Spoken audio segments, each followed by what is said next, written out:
Banyak orang modern mengira bahwa arsitektur hanyalah soal estetika, semen, dan batu bata. Kita mendesain rumah berdasarkan apa yang terlihat indah di mata atau apa yang sedang tren di media sosial. Namun, jika kita kembali ke masa lalu, kita akan menemukan bahwa orang-orang tua zaman dulu, leluhur kita, melihat rumah dengan cara yang jauh berbeda. Bagi mereka, rumah adalah sebuah organisme yang hidup.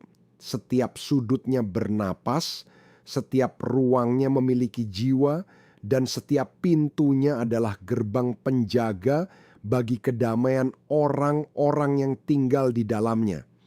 Pernahkah Anda terbangun di pukul 3 pagi, suasana rumah begitu sunyi, namun di dalam dada Anda ada rasa tidak tenang yang tidak bisa dijelaskan. Anda merasa gerah, padahal udara malam sedang dingin. Anda merasa cemas, padahal tidak ada masalah besar yang sedang menimpa Anda hari itu. Dalam filsafat kuno, terutama dalam pemahaman stoikisme, kesejahteraan manusia sangat dipengaruhi oleh ruang di mana dia berada. Kita tidak bisa mengendalikan badai di luar sana, kita tidak bisa mengatur cara orang lain memperlakukan kita di tempat kerja, tetapi kita memiliki kendali penuh atas apa yang terjadi di dalam dinding rumah kita sendiri. Sayangnya, ada satu kelalaian kecil yang sering kita lakukan malam demi malam. Sebuah tindakan sepele yang menurut orang tua zaman dulu bisa berakibat fatal bagi keharmonisan keluarga, yaitu membiarkan pintu kamar mandi terbuka lebar semalaman. Mengapa orang tua zaman dulu begitu ketat soal hal ini? Mengapa mereka begitu marah jika melihat anak cucunya membiarkan pintu area basah itu menganga saat malam mulai larut? Mengapa larangan ini sering dibungkus dengan kata pamali atau mitos-mitos yang menakutkan? Malam ini kita tidak akan membahasnya dari sudut pandang mistis yang tidak berdasar. Kita akan membedahnya dengan kepala dingin, menggunakan logika yang jernih, kearifan lokal yang nyata, dan pendekatan stoik tentang bagaimana sebuah disiplin kecil di sudut rumah bisa menyelamatkan kewarasan, kesehatan, dan ketenangan jiwa Anda. Sebelum kita melangkah lebih jauh ke dalam rahasia penataan rumah ini, saya ingin menyapa Anda yang sedang mencari ruang untuk bertumbuh. Jika Anda adalah jiwa yang lelah dengan kebisingan dunia modern, yang merindukan kisah-kisah reflektif kearifan lokal, dan cara menemukan kembali kedamaian pikiran yang mulai hilang, silakan tekan tombol subscribe di bawah ini. Mari kita berjalan bersama, merawat ruang batin kita di channel ini. Dan sebelum pembahasan ini berlanjut, saya ingin Anda merenung sejenak, lalu tuliskan di kolom komentar dari daerah atau kota mana Anda sedang menyimak tayangan ini malam ini.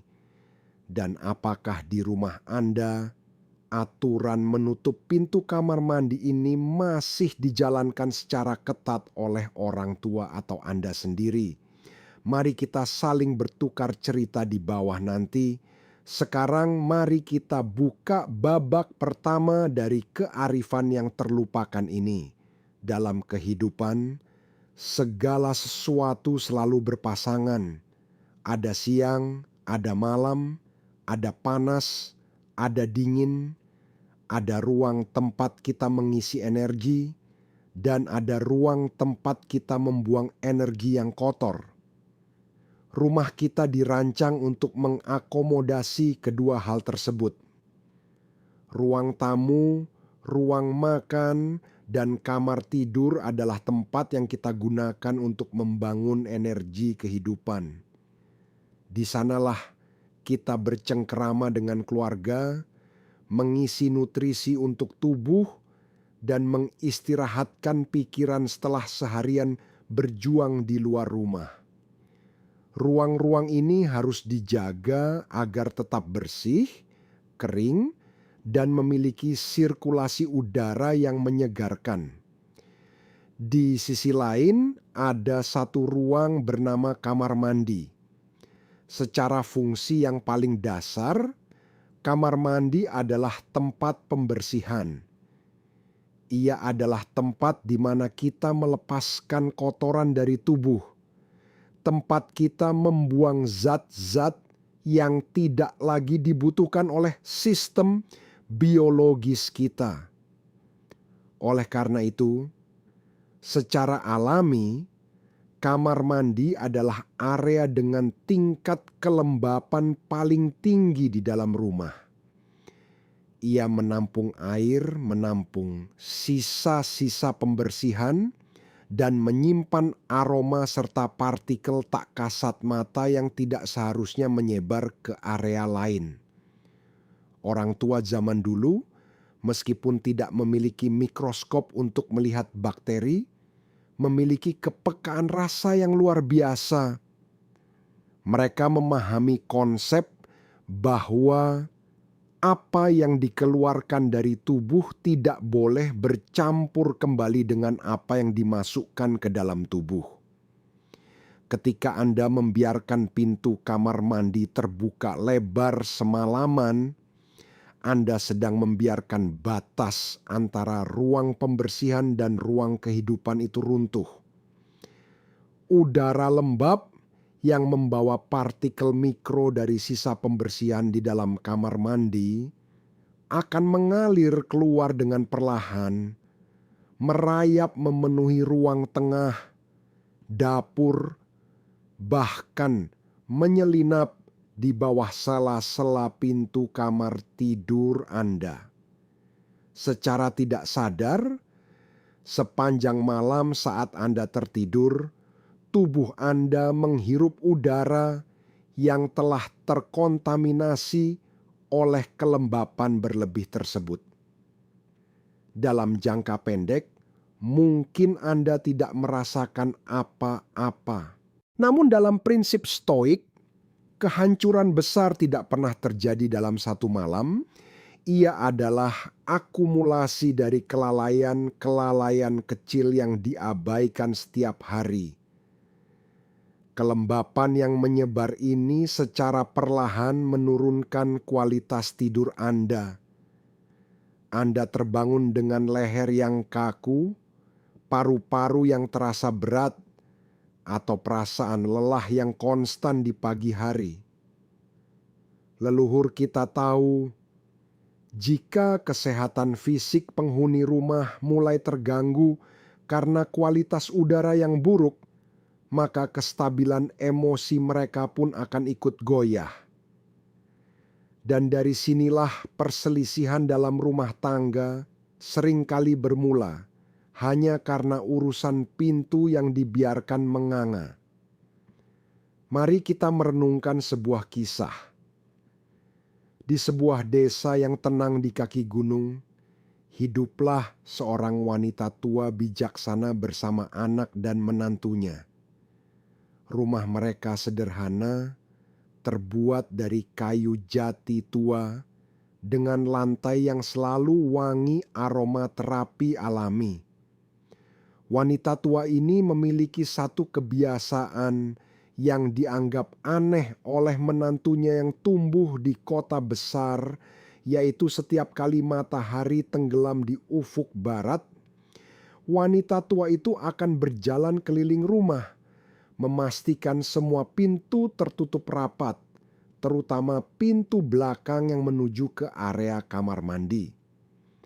Suatu hari, sang menantu bertanya dengan nada sedikit meremehkan, "Ibu, Mengapa setiap malam kita harus begitu repot memastikan pintu kamar mandi itu terkunci dan tertutup rapat? Bukankah di dalam sana bersih karena kita selalu menyikatnya setiap hari? Apakah ibu takut ada makhluk halus yang keluar dari sana? Wanita tua itu tersenyum tenang, khas senyuman orang-orang yang sudah kenyang makan asam garam kehidupan. Beliau tidak marah, tidak pula menjawab dengan takhayul yang menakutkan. Beliau mengajak menantunya duduk di emperan rumah sambil memandangi daun-daun yang jatuh. Beliau berkata, "Anakku, pikiran manusia itu seperti air di dalam tempayan. Jika ditaruh di tempat yang tenang, airnya akan jernih dan kita bisa melihat dasar hati kita. Namun, jika ada angin kecil saja yang terus-menerus meniup permukaannya, air itu akan selalu beriak dan kita tidak akan pernah bisa melihat apa yang ada di dalam." Wanita tua itu melanjutkan, "Kamar mandi adalah tempat di mana kita membuang segala hal yang kotor dari diri kita. Jika pintunya kau biarkan terbuka di malam hari saat seluruh rumah sedang beristirahat, maka suasana pembuangan itu akan keluar dan meracuni ketenangan ruang tidurmu. Kamu akan tidur dengan pikiran yang gelisah, bermimpi tentang hal-hal yang melelahkan, dan bangun dengan hati yang sempit. Ketika hatimu sempit, hal-hal kecil yang dilakukan suamimu akan membuatmu mudah marah. Rumah yang sering ada pertengkaran adalah rumah yang rezekinya enggan menetap. Aku menutup pintu itu bukan karena takut pada hantu, melainkan karena aku sedang menjaga agar kedamaian di dalam rumah ini tidak mengalir keluar dan terbuang sia-sia." Mendengar penjelasan itu, sang menantu terdiam. Dia menyadari bahwa apa yang selama ini dia anggap sebagai mitos kuno yang tertinggal zaman ternyata adalah sebuah bentuk psikologi ruang yang sangat mendalam. Orang tua dulu menggunakan bahasa larangan yang keras agar anak cucunya patuh karena menjelaskan teori logika ruang dan energi emosional kepada orang awam pada zaman itu tentu tidaklah mudah. Jika kita membawa kearifan lokal ini ke dalam ranah filsafat barat, kita akan menemukan benang merah yang sangat mengejutkan dengan ajaran Stoikisme. Salah satu tokoh besar Stoik, Marcus Aurelius, pernah menulis dalam catatannya bahwa kebahagiaan hidup kita bergantung pada kualitas pikiran kita.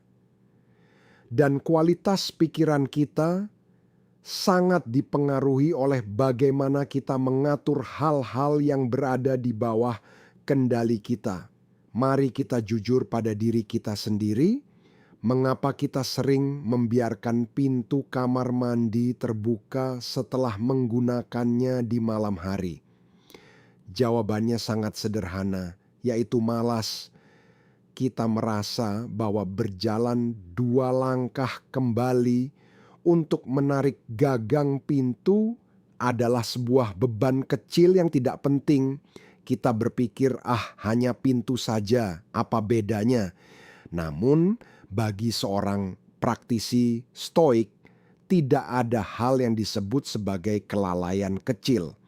Bagaimana Anda melakukan satu hal adalah cerminan bagaimana Anda melakukan segala hal dalam hidup Anda. Jika Anda tidak memiliki disiplin bahkan untuk sekadar menutup pintu tempat pembuangan kotoran di rumah Anda sendiri, bagaimana Anda bisa memiliki disiplin untuk menutup pintu pikiran Anda dari pengaruh-pengaruh buruk luar. Bagaimana Anda bisa menutup pintu hati Anda dari rasa iri, dengki, dan kecemasan yang merusak. Menutup pintu kamar mandi sebelum tidur adalah sebuah ritual latihan kedisiplinan yang sangat halus. Ia adalah tanda bahwa Anda adalah penguasa atas rumah Anda, bukan orang yang abai. Dengan menutup pintu tersebut, Anda sedang membuat pernyataan tegas pada diri Anda sendiri bahwa hari ini telah usai. Semua proses pembersihan telah selesai. Sekarang adalah waktunya menjaga apa yang berharga di dalam ruangan ini. Secara psikologis, rumah yang semua pintunya tertata dengan rapi saat malam hari memberikan rasa aman yang mendalam bagi alam bawah sadar kita. Ketika alam bawah sadar merasa aman, tubuh akan melepaskan seluruh ketenangannya secara total saat tidur. Anda tidak akan berada dalam mode waspada yang melelahkan. Hasilnya, Anda akan mendapatkan kualitas tidur yang dalam, yang merupakan modal utama bagi kesehatan mental dan kejernihan berpikir Anda keesokan harinya untuk mencari nafkah dan menjaga keharmonisan keluarga. Seringkali kita mendengar ucapan orang tua, "Jangan biarkan pintu kamar mandi terbuka, nanti rezekinya tersedot masuk ke lubang pembuangan." Bagi masyarakat modern yang mengagungkan sains, kalimat ini sering ditertawakan. Mereka menganggap rezeki adalah hitung-hitungan matematika di atas kertas, kerja keras dikalikan waktu sama dengan uang. Bagaimana mungkin selembar pintu kayu bisa memengaruhi saldo rekening seseorang? Namun, mari kita bedah kalimat filosofis orang tua tersebut dengan kacamata yang lebih rasional. Apa itu rezeki? Apakah rezeki hanya sebatas uang yang masuk ke dalam dompet kita? Tidak. Rezeki memiliki makna yang jauh lebih luas. Kesehatan yang prima adalah rezeki. Pikiran yang jernih untuk mengambil keputusan bisnis yang tepat adalah rezeki.